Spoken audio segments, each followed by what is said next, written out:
มื้อนี้อาตมาก็มีนิทานสอนใจมาเว้าสู่ญาติโยมฟังมีฤาษีตัวหนึ่งบำเพ็ญเพียรอยู่ในป่าหลายปี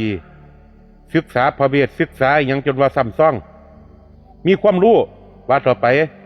มื้อหนึ่งก็ได้คิดว่าอยากออกโปรดญาติโยมเพื่ออยากให้ญาติโยมพ้นทุกข์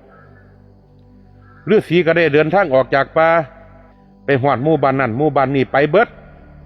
เฮ็ดให้โยมหลายคนนี่มีสติมีความรู้มีปัญญาฤาษีนี่เห็นว่าคนนี่มีความรู้มีปัญญาย้อนตนนี่ก็เหิมใจเด้ว่าธรรมะของเจ้าของนี่สามารถขัดเกลาคนได้มีมือหนึ่งฤาษีอยากความฟังไปฟังพุ่นมันเป็นแม่น้ำขนาดใหญ่เด้ฤาษีก็ไปเห็นนายเรือนอนอยู่ก็ไปบอกกับนายเรือว่าท่านนายเรือท่านซอยไปส่งอาตมาฟังพุ่นได้บ่ว่านาว่ามือนั่นนายเรือเนี่ยแทบสิบ่มีผู้โดยสารเพราะจะเห็นลูกค้าเป็นผู้แรกก็ดีใจก็เลยเชิญท่านฤาษีลงมาเชิญท่านฤาษีลงมาเถิดว่าซั่นเด้หลังจากนั้นนายเรือกับพายเรือพาฤาษีขวมฟังไปใส่เวลาโดนเด้จนมาเมื่อยพุ่นละแทนที่ฤาษีสิจ่ายเงินบ่ให้รักธรรมขอเจริญพรเด้อท่านนายเรืออาตมาขอให้ท่านนายเรือเนี่ยจงมีแต่ความสุขความเจริญมีอายุวันนาสุขาภลาขอให้ร่ำรวยๆขอให้โยมกับครอบครัวจงมีแต่ความสุขความเจริญตลอดไปเถิดว่าซั่นเด้ว่าแล้วฤาษีก็ขึ้นฟังไปนายเรือเห็นฤาษีขึ้นจากฟังก็เลยห้องใส่ฤาษีท่านเงินค่าจ้างของกับผมเด้บ่ให้กับผมบ่ฤาษีก็ตอบว่า